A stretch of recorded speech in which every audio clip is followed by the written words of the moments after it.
베스도가 부임한 지 3일 후에 가이사랴에서 예루살렘으로 올라가니 대제사장들과 유대인 중 높은 사람들이 바울을 고소할세 베스도의 호의로 바울을 예루살렘으로 옮기기를 청하니 이는 길에 매복하였다가 그를 죽이고자 함이더라.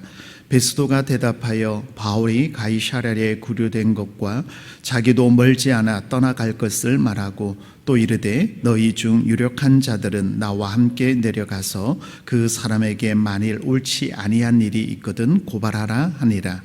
베스도가 그들 가운데서 8일 혹은 10일을 지낸 후 가이사랴로 내려가서 이튿날 재판 자리에 앉고 바울을 데려오라 명하니 그가 나오매 예루살렘에서 내려온 유대인들을 둘러서서 여러 가지 중대한 사건으로 고발하되 능히 증거를 대지 못한지라. 바울이 변명하여 이르되 유대인의 율법이나 성전이나 가이사랴에서나 내가 도무지 죄를 범하지 아니하였노라 하니 베스도가 유대인의 마음을 얻고자 하여 바울도로 묻되 내가 예루살렘에 올라가서 이 사건에 대하여 내 앞에서 신문을 받으려느냐.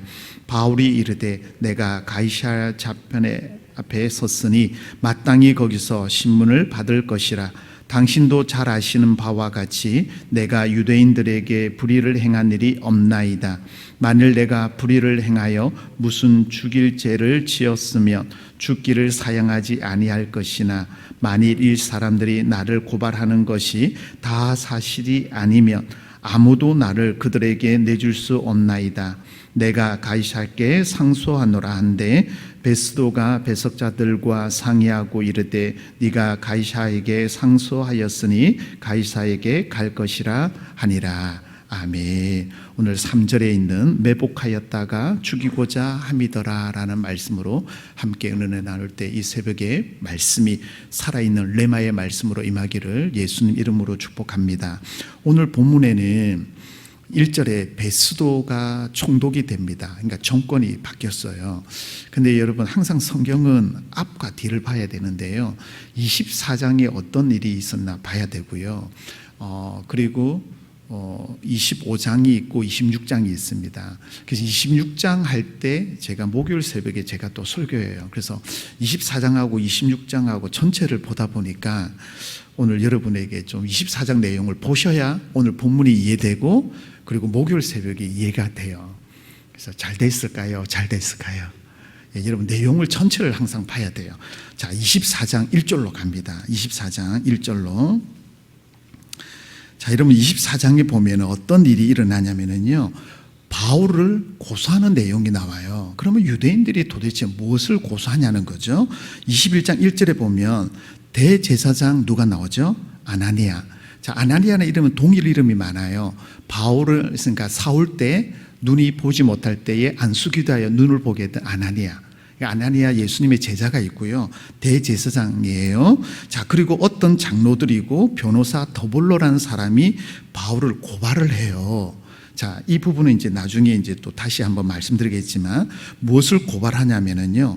5절에 가세요. 24장 5절에 보면 뭐라고 고발하냐면 이 사람은 바울은 무엇과 같은 자요? 전염병과 같은 자. 첫 번째. 두 번째는 유대인들을 다 소요하게 하는 자. 요동하게 하고 흔들리게 한다. 그래서 흩어진 자들을 자기 편으로 다 만든다는 말이에요. 세 번째는 나사렛 이단의 우두머리, 그러니까 예수님의 우두머리라고 세 가지를 고발했어요. 자, 그 당시에 고발할 때는 세 가지가 성립되어야 돼요. 근데 이들이 어떻게 하냐면 보너스로 한 가지를 더 말해요. 그 내용이 6절이에요. 성전을 더럽게 함으로. 그러니까 이스라엘은 항상 성전 중심인데 이 네 가지를 딱 붙들린 거예요. 근데 이 변호사 더블로가 할 때 네 가지까지 딱 덧붙여 말하는데 우리가 알아야 될 게 그러면 베릭스 총독이 누구냐? 24장에는 베릭스 총독이 다스리고 있었어요. 자, 근데 그 사람이 어디냐면 3절로 가볼게요. 고소를 하는데 변호사가 베릭스 총독을 아첨하는 내용이 숨어 있어요. 그 내용이 3절인데 당신을 힘입어 태평을 누리고, 여러분 태평을 누린 게 아니라 그 당시 로마 황제가 총독을 파송해서 그 나라를 다스리게 했어요. 근데 어려움이 많은데 태평을 누린다라는 말이 가장 최고의 칭찬이에요. 그러니까 이 변호사가 아첨하는 거죠. 그리고는 뭐라고 말하냐면 중반절에 보면 3장 중반절에 여러 가지로 성견으로 말미암아 여러 가지로 개선되었다라고 말해요. 여러분 이 성견이라는 말은 예지력, 그러니까 신이 가지고 있는 것을 성견이라고 말해요. 근데 지금 변호사 더블로가 아첨하는 거예요. 왜냐하면 바울을 고소해야 되니까. 그러니까 당신 마음 이런 마음이죠. 내가 이런 마음이니까 총독님 도와주세요. 이렇게 고소할 때 좀 들어주세요라고 말한 내용이 이 내용이에요. 그 벨릭스는 어떤 사람이냐면요, 한마디로 말하면 역사가들이 이렇게 말해요. 벨릭스는 노예의 심정을 가지고 왕권을 장악하는 자라고 그렇게 해요. 그러면 뭐냐면 노예의 심정이 있기 때문에 쉽게 말하면 뇌물, 돈을 좋아하는 사람이 벨릭스 총독이에요. 그러니까 돈만 있으면 모든 것이 다 되는데 지금 아첨하는 내용이에요. 근데 우리가 오늘 하나 봐야 될 게 있냐면 5절 보세요. 바울은 무엇과 같은 자라고요? 전염병과 같은 자. 전염병은 뭘 하죠? 전염시키는 거죠. 전파력이 있어요. 근데 왜 전염병이라고 말하냐면 복음을 전할 때마다 바울을 따르는 사람이 너무 많은 거예요. 전염병하고 같은 것이 뭐냐면 복음이에요. 복음은 여러분 능력입니다. 믿으십니까? 복음을 전하니까 전염병과 같이 많은 사람들이 예수 믿고 세례받는 일들이 일어나게 된 거예요. 그래서 사람들이 이 변호사 더블로가 뭐라냐면 이 사람은 전염병 같은 자. 그러니까 그 자들에게는 안 좋은 편이지만 예수님 편에 볼 때는 전염병, 복음 전하는 귀한 사도 바울을 말씀하고 있어요. 그러니까 사람들이 소유하는 거예요. 마음이 움직이기 시작하는 거예요. 야, 예수님을 통하니까 이런 일이 일어나구나. 그래서 뭐예요? 이단의 우두머리란 말하고 이렇게 네 가지를 허위로 말을 해요. 자, 그랬을 때 어떻게 변명하는지 여러분 보세요. 자, 11절로 갑니다. 11절로 벨릭스에게 변명할 기회를 줘요. 자, 그럴 때 뭐라고 하냐? 여러분 10절 먼저 볼게요. 총독 벨릭스가 뭐라고 하냐면 바울에게 머리로 표시하여 이 말이에요. 고개를 끄덕이면서 야, 너 한번 말해봐봐. 지금 변호사가 네 가지를 말했는데 너 한번 변명해봐. 고개를 끄덕였다는 말이에요. 자, 이 기회 있을 때에 뭐라고 말하는지 잘 보세요. 10절에 당신이 여러 해 전부터 이 민족 유대인들의 재판을 맡았는데 이 사건에 대하여 문제합니다. 자, 지금 이 네 가지 사건은 뭐냐면요, 유대인의 풍습을 알아야 되는 거예요. 그리고는 종교적인 문제에 대해서 아는 사람이 재판을 해야 되는데 이 벨릭스 총독은 로마에서 파송왔기 때문에 유대인들에 대해서 몰라요. 그 내용이 이제 목요일 날 나와요. 그래서 오늘 연결되는 내용이기 때문에 말씀드리는 거예요. 그래서 사도 바울이 이렇게 말을 해요. 11절 보세요. 내가 예루살렘에 예배로 온 지 며칠 됐다고요? 12틀밖에 안 됐는데 무슨 사람들을 요동하고 무슨 복음이 전파되고 무슨 글이 일어날 수 있느냐? 내가 언제 성전을 더럽혔느냐라고 변명하는 거예요. 그리고 11절 중반절에 12절에 성전에서 변론할 때 소동하는 일을 보지 못했다, 더럽히지 못했다, 네 가지 말했던 것을 그대로 말하는 거예요. 자, 근데 한 가지 빠졌어요. 뭐죠? 이단의 우두머리, 예수님의 복음 전하는 것, 이렇게 고백해요. 자, 14절부터 나오는데 이 14절, 15절, 16절은요 사도 바울의 핵심이에요. 오늘 24장에서 가장 중요한 부분이 여기 있어요. 뭐라고 하냐면 이 14절에 이렇게 고백합니다. 뭐라고요? 이단이라 하는 도를 따라, 그들이 이단이라 말하지만 바울은 누구예요? 예수 그리스도를 믿는 자예요. 너희들이 말하는 이단은 바로 누구냐면 예수 그리스도의 도를 따르던 나라고 말합니다. 그리고 뭐예요? 조상을 하나님으로 섬기며, 유대인들은 다 하나님을 섬겨요. 그래서 유대인 문화와 종교를 알아야 이 부분이 이해가 되는 거예요. 근데 벨릭스는 모르는 거예요. 유대인들의 그걸 모르니까. 그래서 이어서 보세요. 14절 하반절에 율법과 선지자를 구약에 기록된 모든 것을 다 믿는 것이 유대인들의 삶이에요.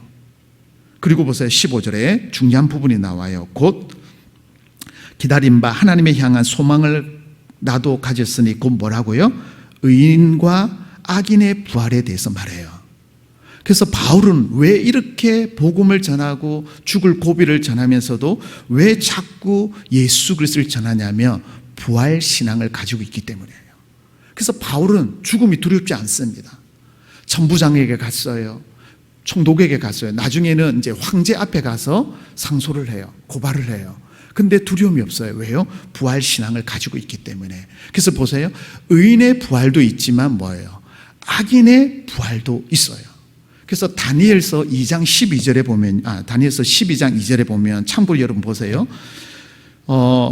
자는 자 중에서 많은 사람이 깨어나 영생을 받는 자도 있고, 뭐예요? 의인의 부활이죠. 근데 수치를 당하여 영원히 부끄러움을 당할 자가 있다라는 말은 뭐예요? 악인의 부활이 있다라는 거예요. 근데 12장 3절에 이어서 뭐라고 말하냐면, 우리가 잘 아는 내용이 있어요. 지혜 있는 자는 궁창의 빛과 같이 빛날 것이요, 많은 사람을 옳은 대로 돌아오게 하는 자는 무엇과 같이? 별과 같이. 그래서 의인의 부활이 이렇게 귀하고 중요하다는 것에 대해서 사도 바울이 말하는 거예요. 핵심이 뭐냐면 부활 신앙이에요.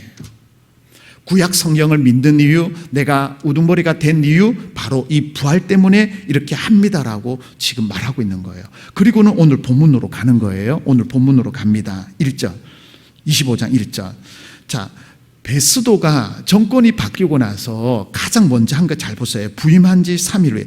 여러분, 로마에서 가이사랴에 오는 거리는 배로 타면 10일길이에요. 요즘처럼 배가 엔진이 좋아서 요동하지 않고 쭉 이래 오는 게 아니라 돛담배 타고 오니까 파도에 하니까 10일 동안 배 타면 얼마나 힘들었을까요? 근데 지금 베스도가 와서 어디를 가요? 가이사랴에서 뭐예요? 예루살렘으로 올라갔다라고 말해요. 내가 부임했습니다. 새로 왔습니다. 그래서 예루살렘 수도에 보고를 해야 되는 거예요. 그래서 누구에게 갔어요? 이전에 대제사장들과 높은 사람들. 이 사람들은 뭐 한 사람이에요? 바울을 고소한 사람들이에요. 그 사람들이 가서 내가 부임했습니다라고 말하니까 그들은 만나자마자 뭐라고 말하냐면요, 2절에 고발을 해요. 앞에 있던 24절에 있던 그 4가지 사건을 그대로 해요. 자, 보세요. 앞에 있던 벨릭스 총독에게 고소했던 게 2년이 지났는데도 아직 해결되지 않았어요. 그러니까 새로 부임한 사람이 2년이 지났는데 또 고소하는 거예요. 자, 그리고는 여러분 3절을 잘 보셔야 돼요. 오늘 본문의 3절에 잘 보시면 베스도의 호의로 바울을 예루살렘으로 옮기기를 청하니라고 말해요. 자, 지금 가이사랴에 있는데 바울을 옮겨달라는 거예요. 그 이유가 뭐예요? 이는 매복하였다가 누굴 어떻게 하려고요? 사도 바울을 죽이려는 목적이 여기 담겨져 있어요. 근데 우리가 봐야 될 게, 여러분, 우리가 말씀을 그냥 지나왔지만 예전 성경, 예전에 우리 앞전에 그냥 본문이 좀 지나갔는데 바울을 죽이기로 작정하고 먹지 않고 금식하는 40명이 있었어요. 기억나십니까? 그 죽이려고 했던 것이 뭐예요? 2년 전이었어요. 근데 2년이 지났는데도 여전히 뭐예요? 2절에 보면 대제사장과 유대인 중에 높은 사람들은 장로들, 높이 있는 고관들이에요. 이 사람들은 뭘 하는 사람들이에요? 교회를 쉽게 말하면 예배하는 자들이에요. 1년이면 52주예요. 2년이면 100번의 예배를 드렸어요. 근데 이들은 뭐예요? 여전히 변화가 되지 않았던 사람이에요. 오직 뭐예요? 바울을 죽이기 위하여 2년 동안 하나님 앞에 간구하고 기도했던, 말도 안 되는 일을 했던 사람이 대제사장과 높은 사람들이에요. 근데 이들이 놓친 것이 하나 있어요. 여러분, 오늘 봐야 할 단어가 하나 있어요. 3절 보세요. 베스도의 뭐예요? 호의로, 이거예요. 이 호의라는 단어가 여러분 잘 아는 카리스라는 단어예요. 카리스 뭐예요? 은혜예요. 카리스라는 단어에 사람 이름이 들어가면 호의라는 단어가 되고, 하나님이라는 이름이 들어가면 은혜라는 단어가 들어가요. 그러면 이 높은 사람, 대제사장들과 높은 사람, 장로들이 뭘 했냐면 베스도에게 카리스, 은혜를 구하는 거예요. 뭐라고요? 제발 호의를 베풀어서 가이사랴에 있는 바울을 좀 올려 보내주세요. 그럼 우리가 매복하겠다가 죽이겠다라고 말하고 있어요. 여러분 잘 보세요. 은혜를 누구에게 구해야 되는 거예요? 하나님 앞에 구해야 되는 거예요. 근데 대제사장들과 지금 높은 사람들은 뭐예요? 사람 앞에 카리스, 호의를 구하는 거예요. 말도 안 되는 거예요, 여러분. 예배를 드리면 우리 삶이 변화되는 거예요. 말씀 들으면 내가 변화되어야 되는 거예요. 아멘이십니까? 근데 여전히 2년이 지났는데도 높이 있는 사람들은 여전히 사도 바울을 고발하는 일에 집중하고 있고, 하나님의 은혜는 없고 사람의 호의를 구하는 그 카리스로 지금 넘어가고 있다는 거예요. 무엇을 말하고 있어요? 하나님 앞에 변화되지 않는 삶, 예배 드려도 변함이 없는 삶을 하나님이 원하지 않는다는 거예요. 이런 말씀을 정리할게요. 제가 왜 24장 이야기와 이런 이야기를 이어서 할까요? 지금 바울은 아무 잘못 없어요. 근데 총독이 유대인들의 성정 중심과 하나님 말씀 중심으로 그 부활의 신앙을 모르니까 고소 고발해도 그것을 여러분 총독선에서 끊을 수가 있어요. 근데 끊지 못하는 거예요. 그러니까 계속 시간이 지나도 세월은 흐르고 2년이 지났지만 여전히 대제사장들과 사람들은 사도 바울을 죽이려고만 작정하고 있어요. 근데 하나님 앞에 은혜를 구하지 않았고 사람 앞에 호의를 구하는 모습이 바로 저와 여러분의 모습이 아닐까요? 우리 누구에게 간구하고 누구에게 은혜를 구해야 될까요? 오직 여호와 하나님인 줄 여러분 믿으시기 바랍니다. 하나님의 은혜 없이는 우리는 살아갈 수 없어요. 여러분 대제사장들과 높은 사람들은 매일 예배 드리는 사람들이에요. 근데 삶은 변함이 없는, 여러분 조금 더 직접적으로 말할까요? 아무리 새벽 기도를 드리고 오래 기도하더라도 변함이 없는 삶을 하나님이 원하지 않는 거예요. 우리가 하나님 앞에 나올 때 내가 죄인이라는 거. 그래서 사도 바울이 앞에 살펴봤지만 부활의 신앙, 예수 그리스도의 믿음이 있기 때문에 여러분 죽음이 두려움이 없고 항상 사람들 앞에, 왕 앞에, 총독 앞에 담대히 복음을 전해요. 자 보세요. 24장 24절 볼게요. 24장 24절 마지막으로 24장 24절. 자 벨릭스가 총독이었을 때 그의 아내는 유대인이 드루실라라는 자가 있어요. 유대인이니까 뭐예요? 말씀, 성정 중심이죠. 그러니까 바울이 이런 잘하는 걸 아니까 아내 부부가 같이 사도 바울을 불러서 무엇을 할까라고 했는데 보세요. 24절에 보니까 뭐라고 했죠? 함께 와서 바울을 불러 뭐예요? 그리스도 예수 믿는 도를 들었다. 다시 말은 뭐예요? 복음을 들었다는 말이에요. 하나님에 대해서 잘 모르는 총독도 유대인 아내를 통하여서 바울이 무엇을 전하는지 그 복음을 전하기 위하여, 듣기 위하여 바울을 불러서 복음을 들었단 말이에요.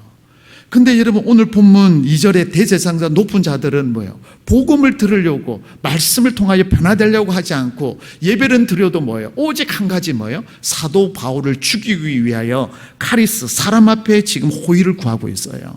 우리는 하나님 앞에 카리스, 은혜를 구해야 되는 거예요. 오늘 이 자리에 나온 저 여러분이 하나님 앞에 엎드려 사람 앞에 간구하는 게 아니라 하나님 앞에 카리스, 은혜를 구하는 저와 여러분 되시길 바랍니다. 사도 바울이 복음 앞에 담대했던 이유는 부활의 신앙을 가지고 있었기 때문이에요. 오늘도 이 신앙 가지고 최선을 다하여 여러분의 삶에 풍성한 은혜가 넘치기를 예수님 이름으로 축복합니다. 기도합니다. 좋으신 우리 하나님, 오늘 말씀을 통하여 바울이 어떤 모습으로, 어떤 신앙으로 주님 앞에, 사람 앞에 섰는지를 깨닫게 하심을 감사합니다. 사람들은 바울을 죽이려고 2년이 되어도 변하지 아니하고 사람 앞에 호의를 구하는 모습을 봅니다. 하나님, 바울이 늘 하나님 앞에 섰던 것처럼 우리 또한 하나님 앞에 카리스, 은혜를 구하는 믿음의 백성들 되도록 인도하여 주옵소서. 특별히 우리 상황이 힘들고 어려울지라도 주님 부활의 신앙을 가지고 오직 예수, 오직 말씀으로 무장하는 주의 백성들이 되도록 인도하여 주옵소서. 오늘 새벽에 주님의 성전에 나와 간구하며 은혜를 구하는 사랑하는 주의 백성들을 긍휼히 여겨 주옵소서. 하나님 앞에 간구하며 기도할 때 하늘문을 크게 여시고 은혜 위에 은혜로 채워 주옵소서. 한우들을 만지시고 싸매어 주시고 고쳐주시고 묶여있던 모든 문제들이 풀어지게 하여 주시고 막혀있는 모든 것들이 허물어지는 놀라운 역사들이 일어나도록 하나님 특별한 은혜를 부어 주옵소서. 오늘도 우리 교회를 통하여 일하시고 많은 주의 백성들이 십자가만 봐도 내가 되게 하시고 이 성전에 들어오는 주의 백성들마다 예수님의 이름으로 말씀으로 무장되어 성령 충만, 은혜 충만하도록 함께하여 주시옵소서. 오늘도 우리 교회를 통하여 많은 영혼들이 구원 얻게 하시고 주의 백성으로 온전히 세워지는 은혜가 있도록 함께하여 주시옵소서. 거룩하신 예수님 이름으로 기도드리옵나이다. 아멘.